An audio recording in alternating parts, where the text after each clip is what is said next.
Buenas con todos. El día de hoy mi grupo y yo le vamos a hablar sobre el curso de electrónica y circuitos digitales de laboratorio y sesión 7. Bueno, los integrantes, quien les habla, Bolívar Chacón Rensis ahí, Arias Jurado Ismael, Wilca Gama Sebastián, Cruz Gómez Jairo, Orbegoso Cancho Sebastián y por último mi compañero Silva Paredes Gin. Bueno, el primer circuito que vemos en la figura uno es un circuito básico que consta de dos entradas, A y B, conectados a dos compuertas lógicas, una compuerta OR y una compuerta AND. La compuerta ON se encarga de producir una salida cuando al menos una de las entradas es alta, es decir, uno.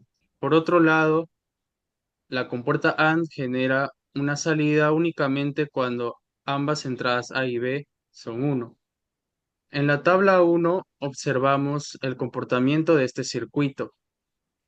Para las distintas combinaciones de A y B, la salida del circuito,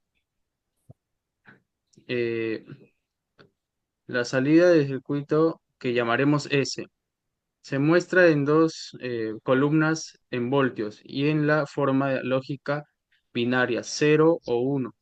Vemos que cuando A o B es 1, la salida es 5 voltios y cuando ambas entradas son 0, la salida es 0 voltios. Y aquí podemos ver el circuito de la figura uno implementada en el Tinkercad. Bien, voy a hablar sobre lo que es el circuito número 2. El circuito que aparece en la figura 2 es una variación del anterior. Aquí tenemos una configuración ligeramente más compleja.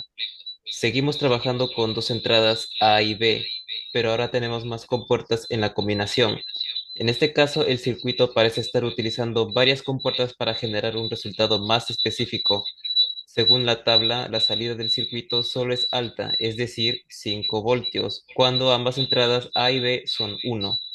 Esto indica que este circuito se comporta como una compuerta AND, ya que solo cuando las entradas son 1, obtenemos una salida de 5 voltios. Ahí está el circuito ya implementado en Tinkercad. Lo siguiente, gracias. Bueno, respecto al circuito en el tercer circuito de la figura número 3, en aquí hemos añadido lo que viene siendo una tercera entrada tip C, lo que hace que el circuito sea de cierta manera más complejo. Tenemos una combinación de compuertas OR y AND y quizás otros en este circuito. Observando la tabla 3, podemos ver todas las posibles combinaciones de lo que viene siendo A, B y C, con, consecuentemente la salida, que es definida como S. Es alta cuando al menos dos de las entradas son uno. Lo que observamos lo que sugiere que este circuito implementa una lógica de tipo OR entre diferentes compuertas. Si observamos el diagrama, es probable que las entradas estén trabajando juntas en diferentes etapas de las compuertas. Este tipo de circuito se podría simplificar utilizando un mapa de Carnot.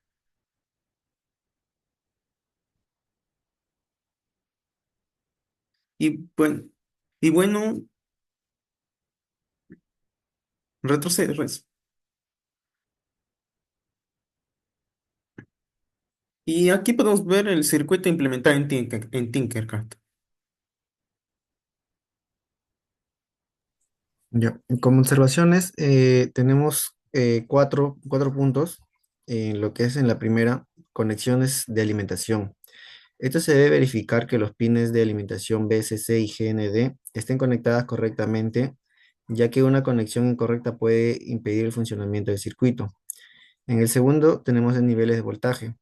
Los voltajes de los niveles lógicos en cero, cerca de 0 voltios y uno entre 4 voltios y 5 voltios se mantuvieron dentro de los rangos recomendados para los dispositivos TTL, garantizando un rendimiento predecible.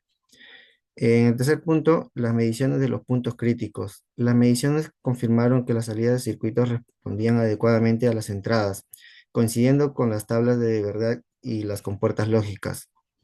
Y por último, las pruebas de múltiples compuertas lógicas.